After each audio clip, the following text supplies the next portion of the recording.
నమస్తే, నేను మీ జర్నలిస్ట్ వసంత్. ఆంధ్రప్రదేశ్లో ఎస్పెషల్లీ కూటమిలో ఆసక్తిగా మారిన రాజ్యసభ రేసు. ఎందుకంటే 2026లో దాదాపుగా 73 మంది ఎంపీలు రిటైర్ అవ్వబోతున్నారు. ఎస్, కరెక్టే. టీడీపీ, జనసేన, బీజేపీ ఆంధ్రప్రదేశ్లో 4 స్థానాలు ఖాళీ అవ్వబోతున్నాయి. ఈ 4 స్థానాల్లో ఎవరెవరికి ఎన్ని ఏంటి అనేది కూడా మనం ఒకసారి చూసే ప్రయత్నం చేద్దాం. ఈ ఏడాది తెలంగాణ రాష్ట్రానికి చెందిన 2, ఆంధ్రప్రదేశ్ రాష్ట్రానికి చెందిన 4 ఎంపీలు పదవి విరమణ చేయనున్నారు.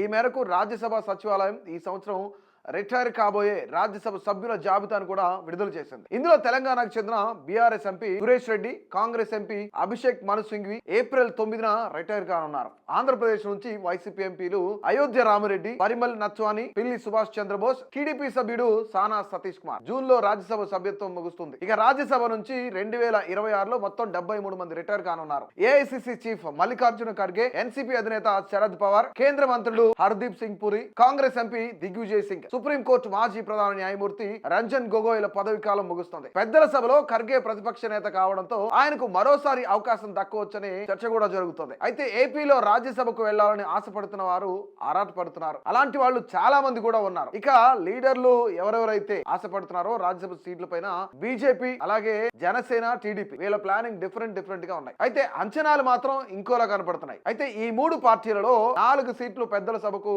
వెళ్లేదెవరు? కూటమిలో ఇంట్రెస్టింగ్ గా మారిన రాజ్యసభ రేస్. అయితే మరో 4 నెలల్లో ఏపీలో 4 రాజ్యసభ సీట్లు ఖాళీ కానున్నాయి. మహారాష్ట్ర నుంచి 4, తమిళనాడు నుంచి 4, ఒడిశా నుంచి 4, పశ్చిమ బెంగాల్ నుంచి 5, అస్సాం నుంచి 3, బీహార్ నుంచి 5, ఛత్తీస్గఢ్ నుంచి 2, హర్యానా నుంచి 2, హిమాచల్ ప్రదేశ్ నుంచి 1, ఇక గుజరాత్ నుంచి 4, జార్ఖండ్ నుంచి 2, మధ్యప్రదేశ్ నుంచి మరో 2, రాజస్థాన్ నుంచి 3, ఉత్తరప్రదేశ్ నుంచి ఏకంగా పెద్ద సంఖ్యలో 10 మంది రిటైర్ అవ్వబోతున్నారు. అయితే కర్ణాటక నుంచి మాత్రం 4, మణిపూర్, మేఘాలయ, మిజోరాం, ఉత్తరాఖండ్, ఇక అరుణాచల్ ప్రదేశ్ రాష్ట్రాల నుంచి ఒక్కొక్కరు చొప్పున రిటైర్ కానున్నారు. అయితే ఖాళీ అయ్యే ఆంధ్రప్రదేశ్ లో ఖాళీ అయ్యే 4 బెర్తుల కోసం ఇప్పటికే నేతలంతా కూడా లాబింగ్ స్టార్ట్ చేశారు. ముఖ్యంగా ఖాళీ అయ్యే 4 ఎవరెవరు అంటే అల్లా అయోధ్య రామిరెడ్డి వైసీపీ ఎంపీగా ఉన్నారు, ఆయన రాజ్యసభ సభ్యుడిగా ఉన్నాడు. పిల్లి సుభాష్ చంద్రబోస్ వైసీపీ నుంచి, నత్వాని కూడా వైసీపీ నుంచి ఉన్నారు. డిసెంబర్ లో జరిగిన ఉప ఎన్నికలలో టీడీపీ నుంచి ఎన్నికైన సానా సతీష్ ఎవరైతున్నారో సతీష్ పదవి కాలం కూడా జూన్ లో ముగుస్తుంది అనమాట. ఇక ఆంధ్రప్రదేశ్ లో 2024 జూన్ నెలలో కూటమి ప్రభుత్వం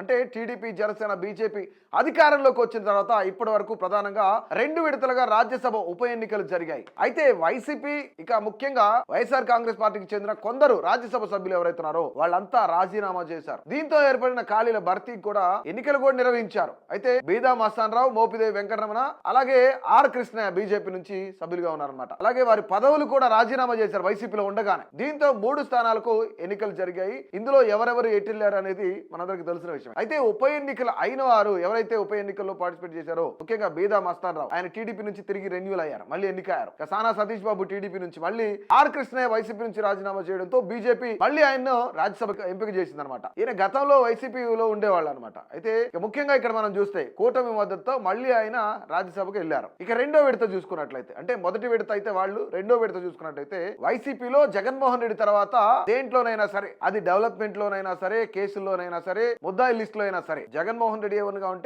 ఎవరైతే విజయసాయి రెడ్డి ఉన్నారు, ఈ విజయసాయి రెడ్డి ఎటుగా ఉండే వ్యక్తి అనమాట. జనవరి 2025లో తన రాజ్యసభ సభ్యత్వానికి రాజీనామా చేయడంతో ఆ స్థానానికి ఉప ఎన్నిక కూడా జరిగింది. ముఖ్యంగా వెంకట సత్యనారాయణ ఎవరైతున్నారు, ఆయన బీజేపీ నుంచి ఏకగ్రీవంగా ఎన్నికారనమాట. అయితే ఇక్కడ 2 టీడీపీకి, మరో 2 బీజేపీకి వచ్చాయి. ముఖ్యంగా జనసేన ఇక్కడ ఏమి పార్టిసిపేట్ చేయలేదు, వాళ్ళకి సీటు కూడా లేదనమాట. 3 పార్టీలు 4 సీట్లు ఎలా పంచుకుంటారో అనే విషయం ఇప్పుడు చాలా పెద్ద ఆసక్తి రేపుతుంది. ఎవరెవరికి ఎన్ని సీట్లు అంటే 4 ఎలా క్యాలిక్యులేట్ చేసుకున్నా ఎవరు ఏం తీసుకుంటారు అనేది. ఒకవైపు టీడీపీ, జనసేనకి ఒక్కొక్క సీట్ అని ప్రచారం జరుగుతుంది, మరోవైపు బీజేపీ, జనసేనకు ఒక్కొక్క సీట్ అని ప్రచారం జరుగుతుంది. అయితే పార్టీల ఈక్వేషన్ లో ఎవరైతే ఆశావాహులు ఉన్నారో వాళ్ళ ఆశలన్నీ గల్లంతైనట్లేనా? అయితే ఇప్పుడు రానున్న ఎన్నికల్లో జనసేనకు ఒకటి దక్కే అవకాశం ఉందన్నట్లయితే తెలుస్తుంది. జనసేన తన అన్న చిరంజీవిని, మెగాస్టార్ చిరంజీవిని రంగంలోకి దింపాలనే ఆలోచనలో ఉంది. అవకాశం కూడా ఉన్నట్లు తెలుస్తుంది. ముఖ్యంగా ఇన్సైడ్ టాక్ అదే. ఎందుకు అంటే రానున్న రోజుల్లో జనసేన, బీజేపీ కలిసి పొత్తు పెట్టుకుని పోటీ చేయాలంటే డెఫినెట్లీ సీఎం క్యాండిడేట్ గా ఎవరిని అనౌన్స్ చేయాలి అనుకుంటే చిరంజీవిని చూపిస్తే కనుక కొన్ని ఓట్లు పడే అవకాశం ఉంది. ఎందుకంటే ఉమ్మడి రాష్ట్రంలో అంటే దాదాపుగా 294 స్థానాలు ఉన్నప్పుడు చిరంజీవి పోటీ చేస్తే 18 స్థానాలు ఎక్కడెక్కడ ఎలా పోటీ చేస్తే ఎన్ని ఓట్లు వచ్చాయి, ఎన్ని సీట్లు వచ్చాయి మన అందరికి తెలిసిన విషయం. అంటే ఇక్కడ చిరంజీవికి కొంత ప్రత్యేకమైన ఫ్యాన్ బేస్ ఉంది. డెఫినెట్లీ కొన్ని సీట్లు కొల్లగొట్టే అవకాశం ఉందని చెప్పేసి చిరంజీవిని తెర మీదకి తీసుకురావాలని చెప్పేసి జనసేన కూడా భావిస్తా ఉంది. అయితే గతంలో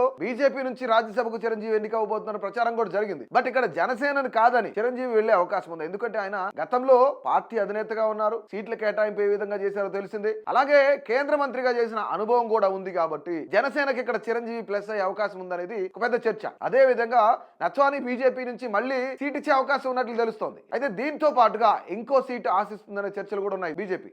ఇక టీడీపీకి సంబంధించి చూస్తే సతీష్ బాబు రెన్యువల్ చేసే అవకాశం కూడా ఉన్నట్టు తెలుస్తుంది. దీంతో పాటుగా ఇంకో సీట్ ఆస్తుందనే చర్చలు కూడా ఉన్నాయి. ఎందుకంటే టీడీపీ బలంగా ఉంది కాబట్టి 2 స్థానాలు అడుగుతుంది. ఇక జనసేనకి బీజేపీకి ఒక్కొక్క సీటు కట్టబెడదామని చూస్తున్నారు. అయితే టీడీపీలో చాలా మంది సీనియర్ లీడర్లు ఉన్నారు, వాళ్ళందరూ కూడా వెయిటింగ్ లిస్ట్ లోనే ఉన్నారు. ఫర్ ఎగ్జాంపుల్ దేవినేని ఉమా, ఆయన గతంలో మంత్రిగా చేశారు, ఇరిగేషన్ మినిస్టర్ గా చేశారు, ఆయనకి ఎక్స్పీరియన్స్ ఉంది. ఆయన ఇప్పుడు ప్రస్తుతానికి అందరూ కూడా యువతను తీసుకురావాలని లోకేష్ పిలుపునిచ్చిన తర్వాత చాలా కామ్ గా ఉన్నాడు దేవినేని ఉమా. ఆయన కూడా సీట్ ఆశించే అవకాశం ఉంది. ఇక పిఠాపురం నుంచి వర్మ, పవన్ కళ్యాణ్ కోసం సీటు త్యాగం చేసిన వ్యక్తి వర్మ ఉన్నారు పిఠాపురం నుంచి. అలాగే Varla Ramaiah, he's a senior most. Yanamala Ramakrishnudu, he's also senior most. ఇలా చాలా మంది వెయిటింగ్ లిస్ట్ లో ఉన్నారు. ఇది ఆంధ్రప్రదేశ్ కి సంబంధించిన మొత్తం కూడా చర్చ.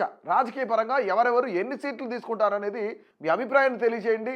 ఎవరికి టీడీపీకి 2 వస్తాయా, బీజేపీకి 2 వస్తాయా, లేదంటే జనసేన బీజేపీ చెరొకటి పంచుకొని టీడీపీకి 2 ఇస్తారా అనేది మీ అభిప్రాయం తెలియజేయండి. అలాగే ఇప్పుడు స్టేట్ వైడ్ గా ఏదైతే మిగతా స్టేట్స్ లో 73 మంది, దేశవ్యాప్తంగా 73 మంది రిటైర్ అవ్వబోతున్నారని మనం మాట్లాడుకున్నాం. స్టేట్ వైడ్ గా ఒకసారి లిస్ట్ చూద్దాం. ఆంధ్రప్రదేశ్ లో 4 స్థానాలు. మొదటిగా సానా సతీష్ బాబు తెలుగుదేశం పార్టీ టీడీపీ నుంచి ఉన్నారు. ఆయన ఆళ్ళ అయోధ్య రామరెడ్డి వైఎస్ఆర్ కాంగ్రెస్ పార్టీ నుంచి, పిల్లి సుభాష్ చంద్రబోస్ వైఎస్ఆర్ కాంగ్రెస్ పార్టీ, అలాగే నత్వాని వైఎస్ఆర్ కాంగ్రెస్ పార్టీ. ఇకపోతే అరుణాచల్ ప్రదేశ్ లో 1 స్థానం రెబియా ఎవరైతున్నారో బీజేపీ నుంచి ఉన్నారు.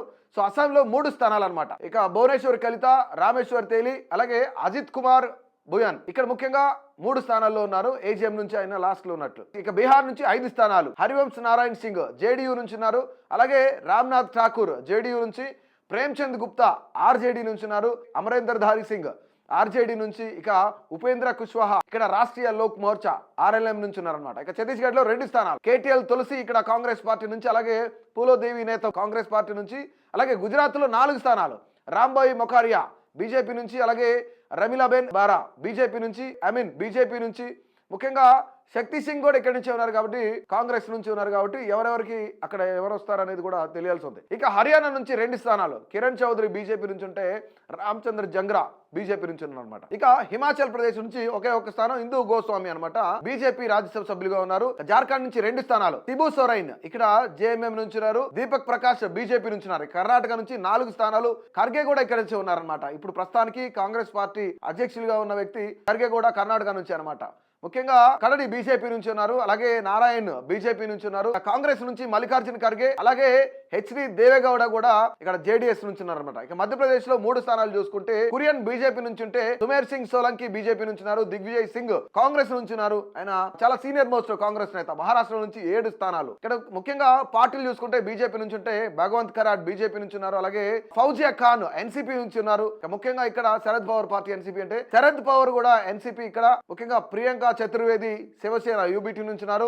రామ్దాస్ అదవాలే ఇక్కడ ముఖ్యంగా ఆర్పిఐ ఏ నుంచి ఉన్నారు. రజనీ పాటిల్ కాంగ్రెస్ నుంచి ఉన్నారు అనమాట. ఇక మణిపూర్ నుంచి ఒకే ఒక స్థానం బీజేపీ అభ్యర్థి. ఇక లిషెంబా సరజోయబా ఇక్కడ 1 స్థానం నుంచి ఉన్నారు. మేఘాలయ నుంచి 1 స్థానం హన్వీర్ అర్లుకి ఎన్పీపీ నుంచి ఉన్నారు. అలాగే మిజోరాం నుంచి 1 స్థానం ఎంఎన్ఎఫ్ నుంచి వనలాల్వేనా ఉన్నారనమాట. ఇక ఒడిశాలో 4 స్థానాలు చూసుకున్నట్టయితే మమతా మహంతి బీజేపీ నుంచి ఉంటే, బీజేపీ నుంచి మరొక అభ్యర్థి సుజిత్ కుమార్ అనమాట. మున్నా ఖాన్ కూడా బీజేడీ నుంచి ఉన్నారు. అలాగే నిరంతన్ బిషి బీజేడీ నుంచి ఉన్నారు. 2 బీజేడీ నుంచి, 2 బీజేపీ నుంచి. ఇక రాజస్థాన్ లో చూసుకున్నట్టయితే 3 స్థానాలు. రాజేంద్ర గెహ్లాట్ బీజేపీ నుంచి ఉంటే, బీజేపీ నుంచి మరొక అభ్యర్థి రవనీత్ సింగ్ బిట్టు కూడా బీజేపీ నుంచి ఉన్నారు. ఇండియన్ నేషనల్ కాంగ్రెస్ నుంచి నీరజ్ డాంగి. ఇక తమిళనాడు నుంచి 6 స్థానాలు అనమాట. ఇక తిరుచి శివ డిఎంకే నుంచి ఉన్నారు. అలాగే ఎన్ఆర్ ఎలాంగో డిఎంకే నుంచి ఉన్నారు. పి సెల్వరాజ్ కూడా డిఎంకే నుంచి ఉన్నారు. అలాగే డిఎంకే నుంచి మరొక వ్యక్తి కనిమోలి ఇక్కడ నుంచే ఉన్నారు, ఆవిడ కూడా. ఇక ముఖ్యంగా ఎం తంబిదురై చూసుకున్నట్లయితే ఏఐడిఎంకే నుంచి ఉన్నారు. జీకే వాసన్ టిఎంసీ నుంచి అనమాట. ఇక తెలంగాణలో 2 స్థానాలు చూసుకున్నట్లయితే అభిషేక్ మను సింఘ్వి కాంగ్రెస్ నుంచి ఉంటే, కేఆర్ సురేష్ రెడ్డి బీఆర్ఎస్ నుంచి ఉన్నారు. ఇక ఉత్తరాఖండ్ నుంచి 1 స్థానం నరేష్ బన్సల్ కి సంబంధించి బీజేపీ అభ్యర్థిగా ఉన్నారు. ఇక అత్యధికంగా దేశంలోనే రాజ్యసభ స్థానాలు రిటైర్ అవ్వబోతున్న రాష్ట్రం ఏదో ఉందంటే ఉత్తరప్రదేశ్ 10 స్థానాలు ఉంది. హర్దీప్ సింగ్ పూరి బీజేపీ నుంచి ఉంటే, బీజేపీ నుంచి మరొక అభ్యర్థి దినేష్ శర్మ, సీమా ద్వివేది కూడా బీజేపీ నుంచి ఉన్నారు. ఇక బ్రిజ్లాల్ కూడా బీజేపీ నుంచి ఉంటే, అరుణ్ సింగ్ బీజేపీ, అలాగే నీరజ్ శేఖర్ బీజేపీ, గీతా శాక్య బీజేపీ. ఇక BL Varma BJP, Ram Gopal Yadav Samajwad party నుంచి ఉన్నారు, ఎస్పీ నుంచి ఉంటే రామ్జీ గౌతమ్ బీఎస్పీ నుంచి ఉన్నారు. ఇక పశ్చిమ బెంగాల్లో 5 స్థానాలు సుబ్రతా భిక్షిక్ చూసుకున్నట్లయితే తృణమూల్ కాంగ్రెస్ నుంచి ఉన్నారు, ప్రతాప్ బెనర్జీ తృణమూల్ కాంగ్రెస్, ఇక మౌసమ్ నూర్ చూసుకున్నట్లయితే తృణమూల్ కాంగ్రెస్, సాకేత్ గోఖలే తృణమూల్ కాంగ్రెస్ నుంచి ఉన్నారు, వికాస్ రంజన్ భట్టాచార్య కూడా సిపిఐఎం నుంచి ఉన్నారు అన్నమాట. సో ఓవరాల్ గా 73 మంది 2026లో రిటైర్ అవ్వబోతున్నారు. సో ఓవరాల్ గా రాజ్యసభ సీట్లు రిటైర్ అవ్వబోయే సీట్లు అయితే ఇవి.